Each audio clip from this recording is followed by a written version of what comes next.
Hey there, Dengar Stu here. Today's video is about getting ready to drop the Detroit diesel into the trawler and is proudly sponsored by marineengine.com.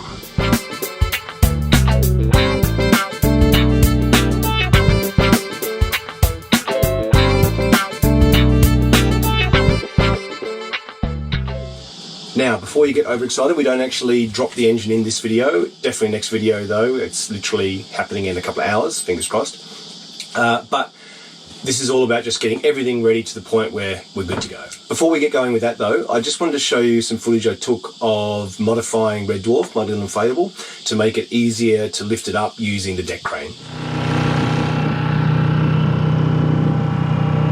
Very smoky today from the bushfires. Because I haven't been lifting the inflatable out very often, I'm just going to give it a quick gurney, clean it up, pressure wash, and then I'm also going to bolt some U-bolts into the transom as well.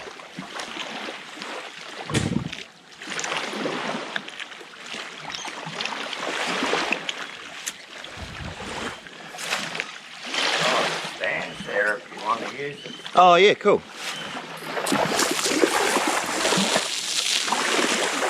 Seems pretty good. Good game.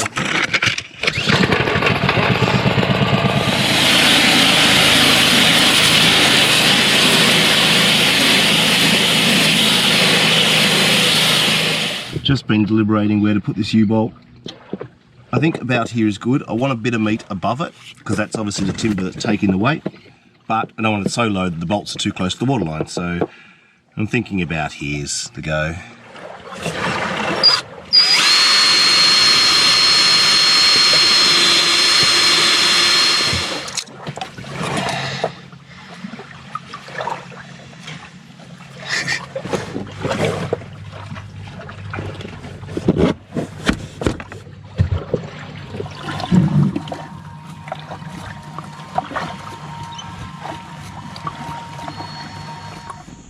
It's actually a while later now. Very grubby looking Red Dwarf, but it's getting really dirty on the bottom too, so I'm finally going to give you a demo of pulling it out. In the end, I tied these ropes to each other so that the hook doesn't slip, so that the centre of gravity stays pretty much where I need it to be.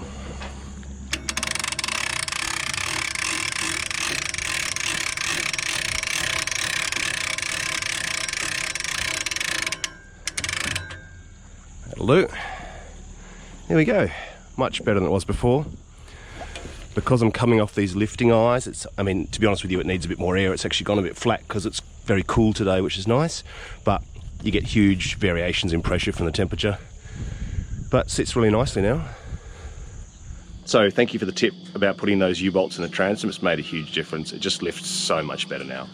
So I'm pretty happy with that mod. It's definitely sitting much nicer, and it's a lot stronger as well. It's not distorting the pontoons and it's staying much more level.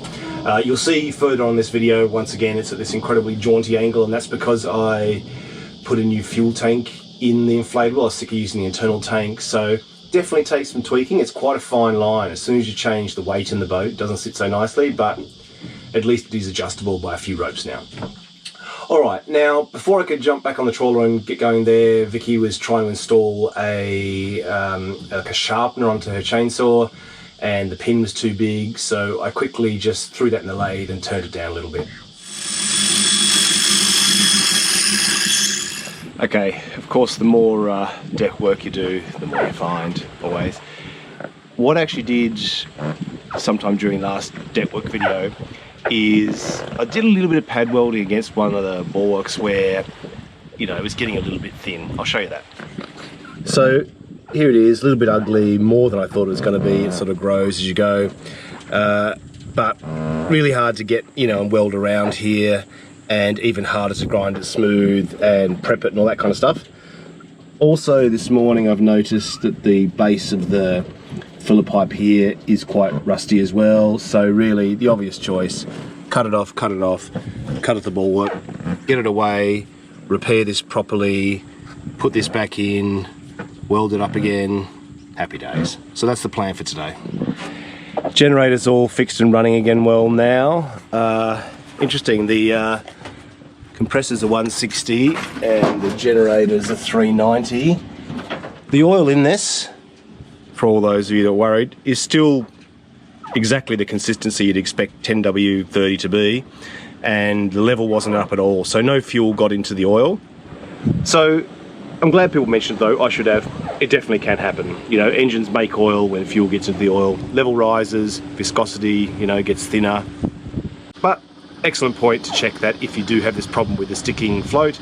And another excellent point that because it's on a moving surface and the boat's rocking all the time, you should definitely shut the fuel off every time, which is something I will do from now on. All right, let's fire it up, and we're going to cut this fuel breather and the filler hose off. All right, take two. The angle grinder wasn't doing deep enough cuts, didn't have any new blades on deck either, so I went back up to the house and got the reciprocating saw, and now we use it to cut. It's probably a better choice anyway, because less debris from the angle grinding discs is going to end up inside the fuel tanks.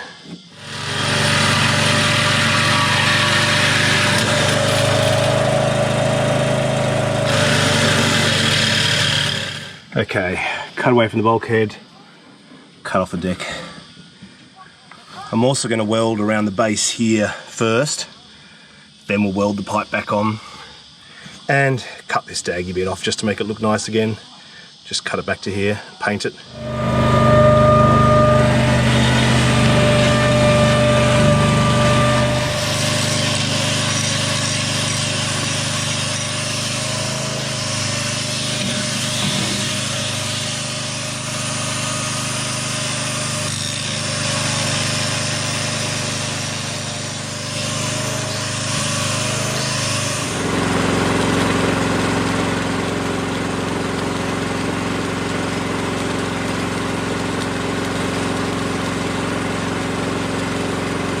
Okay, just going to cut the rusty end off here, grind a little bit of a bevel on here, clean the paint away, get this welded back in place.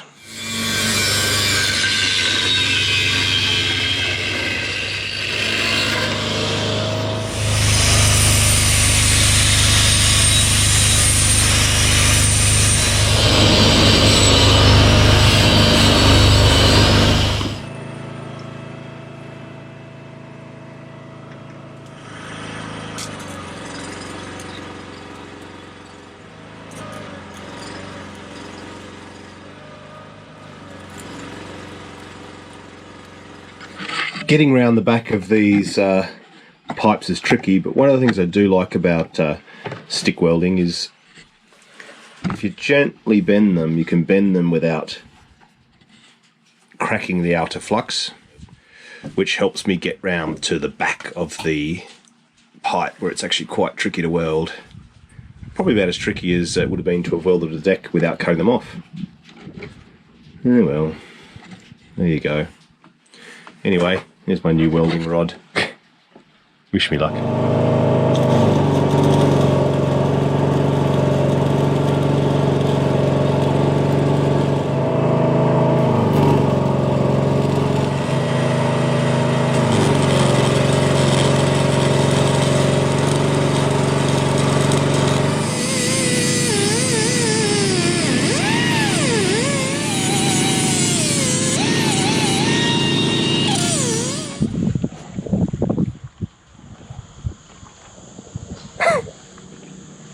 Is that your new home, is it, buddy? Because the bilge has been really dry, I've decided I'm going to drill a hole through the side and see if we can bring things back to normal. This line here is the top of the doubler. This line here is the bottom of the sponson, so I'm going to come in just under the sponson here. Only going to do it here so we can keep the two bilge pump hoses together.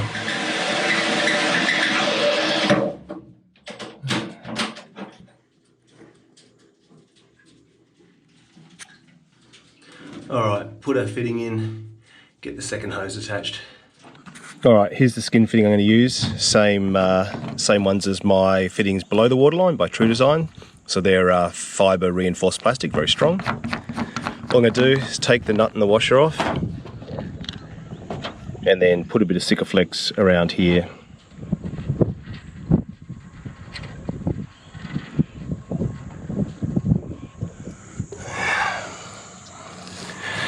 Alright, I'm going to need two hands. I'm just going to hold the boat while I wipe that excess off, then I'll show you the end result. As always, there's a custom tool that comes through that locks into 2 slots on the outside to stop it rotating, which I don't have. The instructions, according to the manufacturer, are washer and the nut, no sealant on the inside, just the outside. Even without the tool, I could get it pretty tight. I don't want to squeeze the life out of it because I don't want to push all that Sikaflex out. I want to let the bed sort of stay in there and set. All right, let it sit for a while, then we'll attach the hose. Bit of a smear. This is the end result. Another thing that's kind of cool that I've been playing with is this. So this is Cleaner Works Rust Off Gel. So it's essentially a rust and stain remover. So it's kind of cool on a steel boat because there's plenty of places that, for example, you painted, they're not rusting. But I've done some grinding elsewhere and, you know, the iron filings have got onto it, started rusting. Or here, for example, bit of a drip from the stern gland, setting some rust. So it's good for cleaning that kind of stuff off the painted areas. I've been using it all over the place. You know I'm not a massive one for cleaning stuff, but by the time you put this much effort into making something look nice, it's kind of nice to stay on top of it.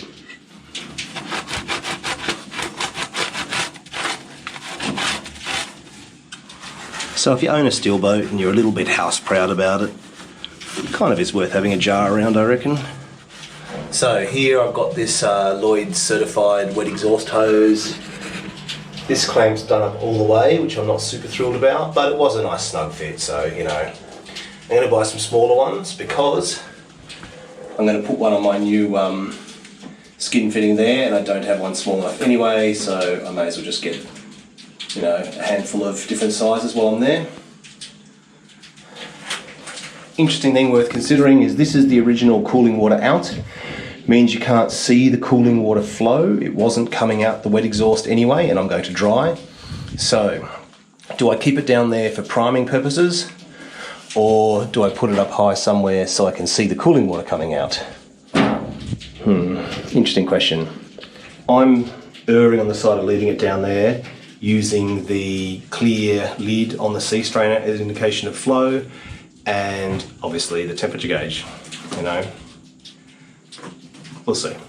I do like the idea of being able to see the volume of water coming out, but at the same time I do like this idea of keeping it well primed and not pulling up against a wharf and squirting cooling water everywhere, you know. Pros and cons, as always. I am, however, going to follow all your suggestions. Many people said turn them around, have the cables pacing downwards so that there's less chance of water getting in. Sounds fair to me, so I'm going to turn my 2 battery chargers the other way around. All right, there we go.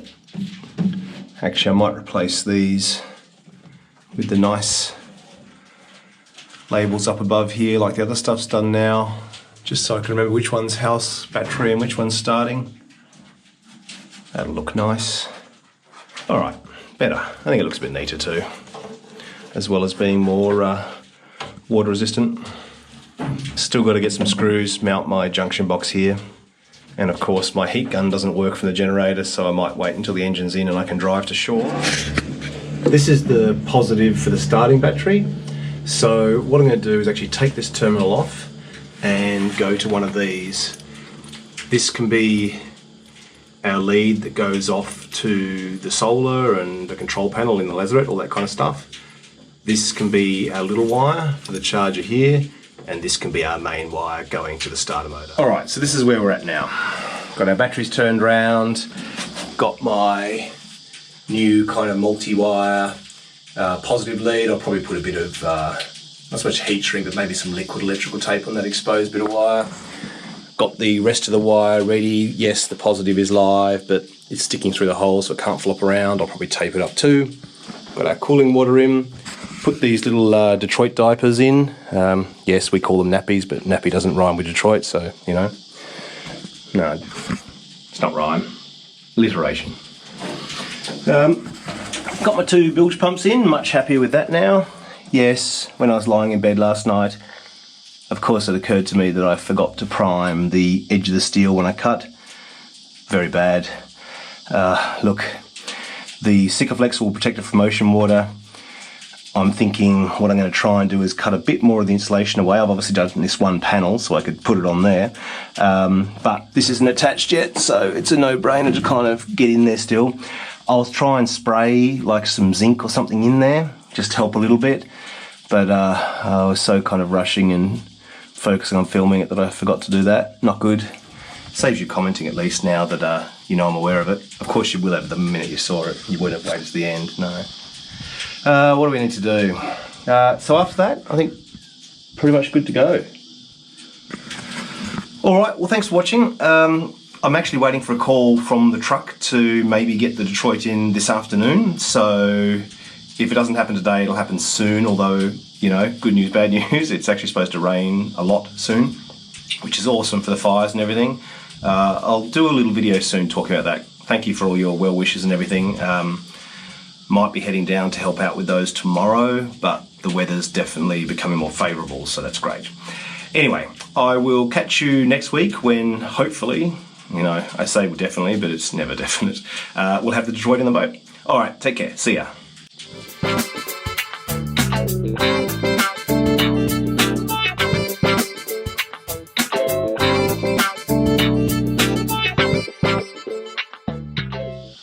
Of course, we can't wrap this video up without doing a quick D-squat update. What are you doing, Daffy? Show us your limp.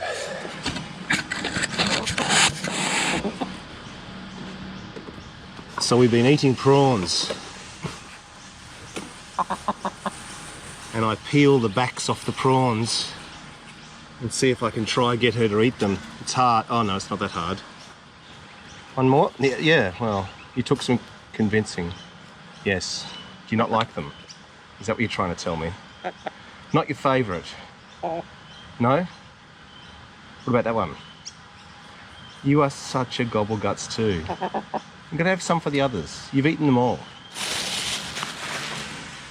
No, that's enough for you. You're a gobble guts. They also like the shells because they... I'll have one more. You hear? You even like oysters, don't you? It's enough. Say goodbye. Bye-bye.